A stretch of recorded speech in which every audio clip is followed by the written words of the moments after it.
ये छोटा सा वीडियो होने वाला है, लेकिन काफ़ी इंपॉर्टेंट टॉपिक पर होने वाला है वीडियो, क्योंकि यहाँ पर सारे एयर कंडीशनर लगे हुए हैं। आप देख सकते हैं ये सारे स्प्लिट टाइप एसी हैं। इसमें मैं कुछ इम्पोर्टेंट मैं बताना चाहता हूँ जो कि सारे एसी में मेंशन होते हैं।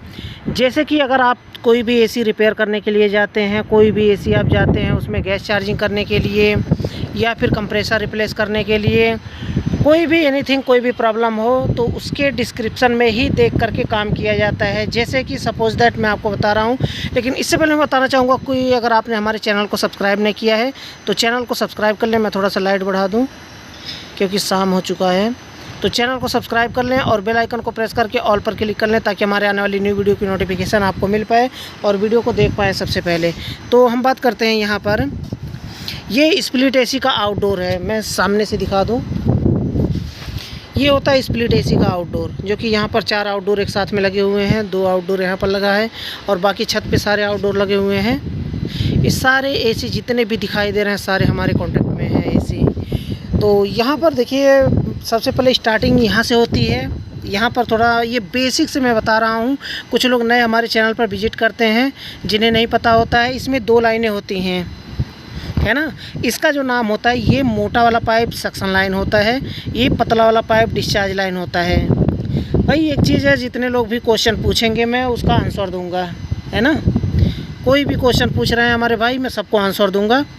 तो एक चीज़ मैं यहाँ पे आपको दिखाऊं कि इसमें जो ये पाइप में ऑयल है ना, इसका क्या रीज़न होता है।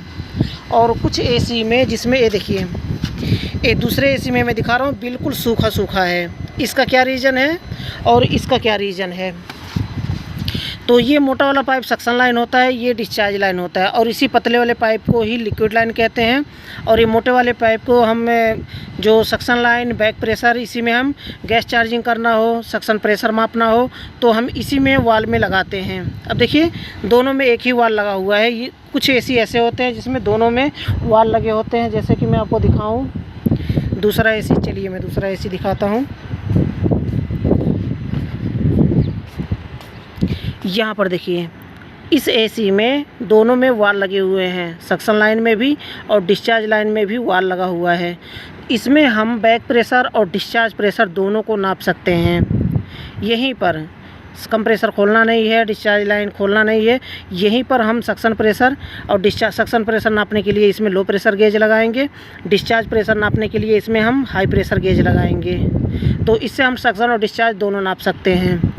लेकिन जो दूसरा एसी मैं दिखाया हूँ आपको, ये वाला एसी, इसमें हम सक्शन प्रेशर तो नाप सकते हैं लेकिन डिस्चार्ज प्रेशर हम इसमें नहीं नाप सकते हैं। अब बाकी हम काफ़ी इम्पोर्टेंट बात करते हैं कि इसमें एक स्लिप चिपका होता है, जो कि हर एक एसी में स्लिप चिपका होता है। मैं आपको दिखाऊं अलग अलग एसी में।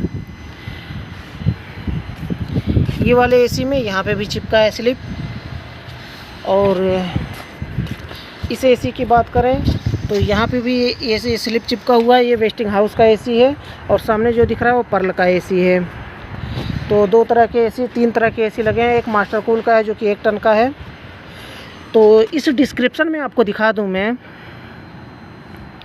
अच्छा, कुछ इसे स्लिप में चिपका होता है, उसमें मेंशन होता है कि कितने टन का है। ये भी देखिए, एयर कंडीशनर आउटडोर यूनिट और WWS 24GH7C, ये 24 आ रहा है ना यहाँ पे। तो इसका मतलब है कि 24,000 BTU का है। लेकिन सारे डिस्क्रिप्शन में ऐसे नहीं होते हैं, कुछ में अलग अलग तरह से मेंशन किया जाता है। ये 24 लिखा हुआ है, 24,000 BTU का है ये एसी, यानी कि 2 टन का है। और इसमें रेटेड करंट 13 एम्पियर, और यहाँ पर जो 8 एम्पियर, 8.1 एम्पियर लिखा है ना, ये 9.2 एम्पियर। तो ये कितना लेता है, 7.2 एम्पियर से लेकर के 9.2 एम्पियर तक ये लेता है ना। इसमें डिस्क्रिप्शन इतना लिखे होते हैं, और इसमें कैपेसिटी वाट लिखा होता है, हीटिंग और कूलिंग इनपुट, ये सब इसमें लिखा होता है। तो इस तरह से इसमें मेंशन किया जाता है कौन सा रेफ्रिजरेंट है, इसमें लिखा जाता है। देखिए रेफ्रिजरेंट R410 इसमें लिखा हुआ है रेफ्रिजरेंट। 230 वोल्ट पर ये रन करने वाला एसी है, 60 हर्ट्ज का है और कंप्लीट इसमें जितने भी ये देखिए 17,700 BTU का है, यानी कि नहीं 17,700 ये BTU प्रति आवर्स ये लिखा हुआ है। 21,500 BTU प्रति आवर्स यहाँ पर लिखा हुआ है। तो इसके थोड़ा सा ये अलग नियम होते हैं, इसको मैं किसी और वीडियो में समझाऊंगा कि अलग अलग ये क्यों लिखा हुआ है। तो इसको समझने के लिए थोड़ा सा टाइम होना चाहिए और तब इसमें समझ में आएगा। इसका डिस्क्रिप्शन मेन चीज़ जब हम आते हैं तो R410 देखते हैं और कितना एम्पियर ले रहा है सिस्टम, कितने एम्पियर से कितने एम्पियर तक ले रहा है। ये 7.2 एम्पियर से 9.2 एम्पियर तक लेता है। हाईएस्ट 9.2 एम्पियर और लोएस्ट 7.2 एम्पियर, इतना ये लेता है। अब दूसरे डिस्क्रिप्शन की हम बात करें, चलिए ये पर्ल में लगा हुआ है, ये सारे जितने भी हैं पर्ल के एसी हैं। तो इसमें डिस्क्रिप्शन चिपका हुआ है, इसको हम ध्यान से देख लेते हैं इसमें क्या क्या लिखा हुआ है। ये थोड़ा यहाँ पे मॉडल नंबर में, हमेशा हम मॉडल नंबर में ही देखते हैं। तो यहाँ पर CST 18 SH2S लिखा हुआ है ना, ये CST के बाद 18 लिखा हुआ है, ब्लर हो गया है।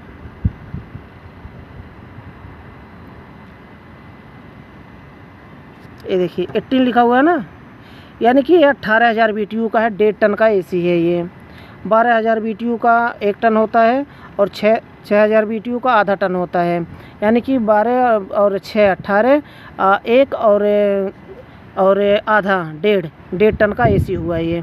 हमेशा इस सूत्र को याद रखिए, हमेशा 12,000 BTU 1 टन होता है और 24,000 BTU 2 टन होता है, 18,000 BTU 1.5 टन होता है। ये समीकरण सारी ज़िंदगी लाइफ आपको काम में आएगा, हमेशा यही चलेगा।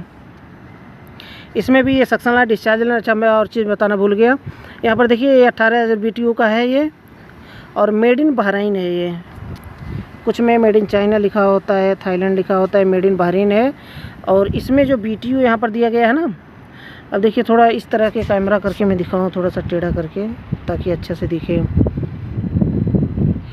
यहाँ पर देखिए करंट एम्पियर लिखा हुआ है ना, 6.5 एम्पियर, 6.70 से 8.10 तक ये एम्पियर लेगा, यानी कि हाईएस्ट इसका 8.10 होगा और लोएस्ट इसका 6.7 एम्पियर होगा। ये 1.5 टन का एसी है और 207 वोल्ट से, यानी कि 220 का करंट है ये, 207 वोल्ट पर ये रन करेगा। मिनिमम 207 वोल्ट होना चाहिए, अब मैक्सिमम 250 वोल्ट होना चाहिए। 230 वोल्ट देखिए, 250 वोल्ट तक ये रन करेगा एसी।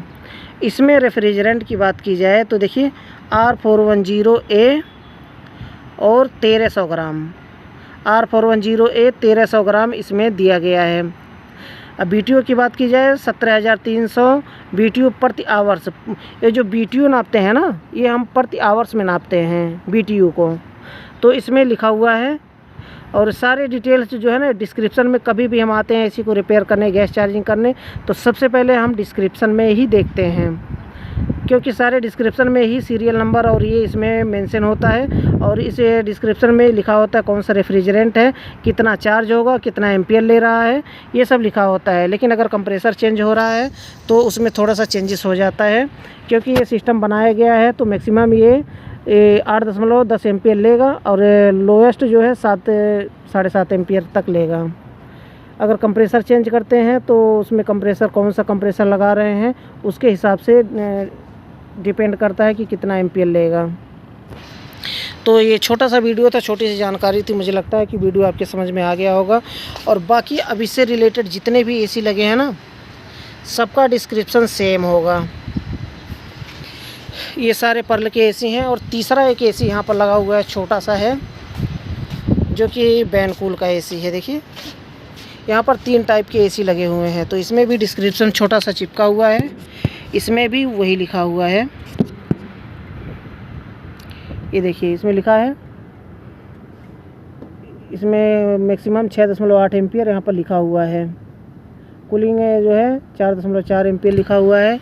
और 410 ये गैस है R410। और जो कितना चार्ज होगा, 890 ग्राम इसमें गैस चार्ज होगा, यानी कि 1 किलो से कम गैस इसमें चार्ज होगा। तो इसमें भी डिस्क्रिप्शन वही है। और इसमें अगर हम बात की जाए तो यहाँ पर देखिए BC12CHL मॉडल में लिखा हुआ है ना, तो ये 12,000 BTU का एसी है। BC12 12,000 BTU is equal to 1 ton. तो ये 1 टन का एसी है, छोटा सा एसी है जो कि किचन में लगा हुआ है। तो ये 1 टन का एसी है। तो इसी तरह से हम वेरीफाई करते हैं जो डिस्क्रिप्शन चिपका होता है। तो मुझे लगता है कि वीडियो आपके लिए यूज़फुल रहा होगा। अगर वीडियो पसंद आए तो वीडियो को लाइक जरूर कर दें। लास्ट में बताना चाहूँगा, चैनल को सब्सक्राइब नहीं किया तो चैनल को सब्सक्राइब कर लें और बेल आइकन को प्रेस करके ऑल पर क्लिक कर लें, ताकि हमारे आने वाली न्यू वीडियो की नोटिफिकेशन आपको मिल पाए और वीडियो को देख पाए सबसे पहले।